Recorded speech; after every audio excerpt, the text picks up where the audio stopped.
Let's talk to Isabel Oakeshott, Talks International. There's a bit of breaking news first of all. Emily Thornberry has apparently dropped out of the Labour deputy leadership race. How irrelevant that piece of breaking news is at this moment in time, I can't begin to tell you. Isabel Oakeshott, though, very good morning to you. Good morning, Mike. I mean, I can tell from your voice that you feel as I do this morning. I actually just didn't sleep a wink last night. I found that news so very shocking. Yeah. And, you know, there are such implications. As you said, this is absolutely not about us, but it is about our politicians and any right-wing kind of commentators who stick their neck out. And indeed, of course, it's not limited to the right. You know, the victims of political assassinations in our own countries have been from across the political divide, Joe Cox being the most obvious one, and David Amos. Yeah. But it really does hammer home what has happened to our public discourse and the sheer vulnerability of anyone who quite literally sticks their neck out. An unfortunate analogy at this point, but that is what politicians who fight for causes do. And, you know, we can all disagree with each other, but most people, I think, even if I think they're completely wrong about things, Yeah. I still think that they're generally motivated by good intentions. You know, most people on the left genuinely want to make life better for other people. I mean, I just happen to think that their ideas are all wrong. Right. The problem, I think, is that the left so often depicts those on the right as evil. You know, they don't seem to be prepared to accept that we just have a different prescription for making the world a better place than they do. They genuinely think we're evil. And by way of example of that, you only have to look to yesterday, when you had that moron, John McDonnell, pathetically wheeling out the old tropes about Nazism and 1930s Germany in the context of reform. You know, what an unfortunate intervention by him yesterday in the light of what's happened, because when you say things like that, you know, I'm all in favour of people being able to say stupid things. That's how our country should be. But you've got to realise that when you casually depict people on the other side of the political divide as evil Nazis, there may well be truly devastating consequences to that. One nutter, one gun, or one knife, that is all it takes. And it is incumbent on all of us to have that in mind. I really worry for certain people, and I'm sure you can imagine who I'm thinking of, in the forefront of political debate, the most controversial figures in our politics right now. I truly worry for their safety. Absolutely right, and because we see the rhetoric, and you know, you and I are both reasonably robust individuals. I was really upset by it last night, you know, and this morning. And the thing is that you think, well, we can't allow that to affect how we operate. We can't allow feeling, you know, in some way vulnerable to stop us from saying what we say. And I wouldn't do it for a moment. But it just makes you think, doesn't it? It just makes you wonder what on earth the world is coming to. It does make you think. And, you know, I am certain that neither Nigel Farage nor Keir Starmer nor Richard Tice nor anyone else in the forefront of British politics is going to change the way they approach things in the light of this. They are still going to be as robust as ever, as speaking from the heart and convicted. But it does have practical implications. I mean, there was footage yesterday of Sarah Pochin and Richard Tice around just outside Parliament, in you know, pretty sort of heated moments there, talking to old Steve Bray, who I know would never do any harm to anybody. He's that pro EU propagandist who stands outside Parliament. But you know, you've got to now think carefully about going out into crowds and what may happen.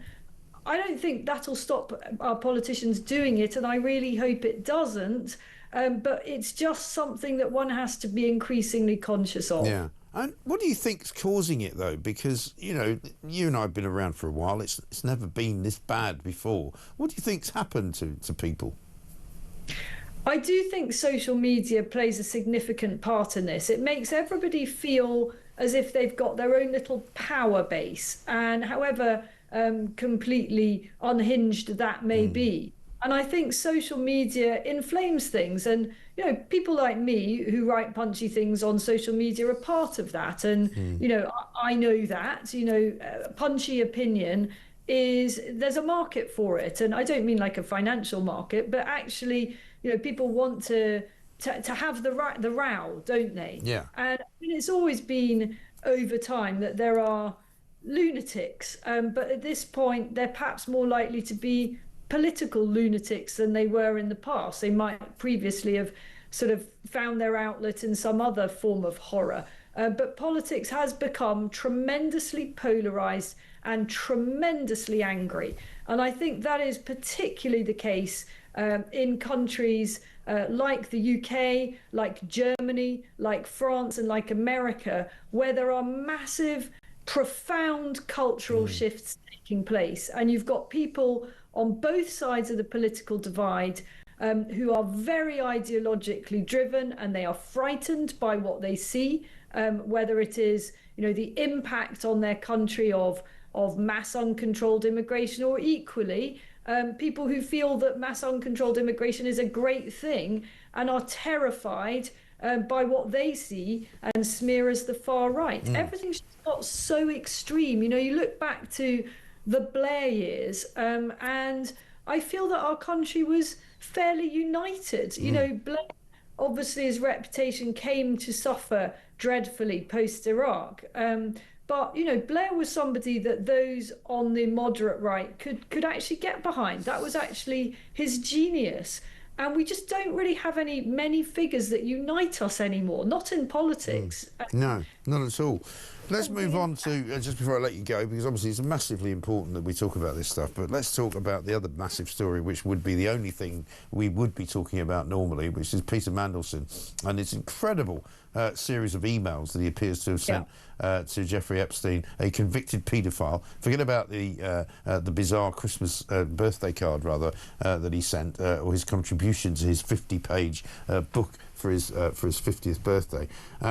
But basically, on the front page of the Daily Mail today, telling Jeffrey Epstein that, you know, despite the fact that he's been convicted of paedophile offences, your friends love you, you should fight for early release, you know, remember the art of war, you know, advising him about strategy and saying you must come back. I mean, it gives a complete lie to the idea that he said yesterday to Harry Cole, that he was hoodwinked by him and he was sorry that he fell for his lies. You know, clearly that is absolutely, that's a balderdash. So after seeing that first Harry Cole interview, I thought, right, he's going to scrape through this. And then came this torrent of additional information. I think his position is completely untenable. Yeah. What this does is lift the lid, as if it were necessary, on the sinister side of the High Prince of political darkness that is Peter Mandelson. The quote that stood out to me amongst an absolute rich tapestry of ghastly possibilities is everything can be turned into an opportunity. Yeah. I mean, that's Peter Mandelson from top to bottom. You know, everything can be turned into an opportunity. He has shown his true colours here. You know, some will say, well, if there's anyone defending him, I don't know if there is, he was a loyal friend and, you know, even supporting his best mate while his best mate was in such trouble. But I just think it doesn't wash. In the end, he said that he loves a paedophile. Great. Thanks. I know. And worse than that, the Prime Minister of this country said yesterday that he stands full square basically behind him. And you know, that's exactly what the Prime Minister said pretty much this time last week about Angela Rayner. And I said at the time, when Starmer came out with his full support for Angela Rayner, he may come to regret those words. And within 24 hours, he did. Starmer has no judgment. Every day he demonstrates this fact. He has very, very poor stroke, totally absent political judgment. And you know, in any normal circumstances, that would be the undoing of him. And, you know, as commentators have said 90% of the Labour Parliamentary Party cannot stand this man. If this were the Tory party, he would have been defenestrated long ago, but unfortunately it's very hard to get rid of him. Yeah, I know. It's absolutely shocking state of affairs. But listen, great to talk to you as ever, Isabel Oakeshott. Thank you very much indeed. Talks International editor.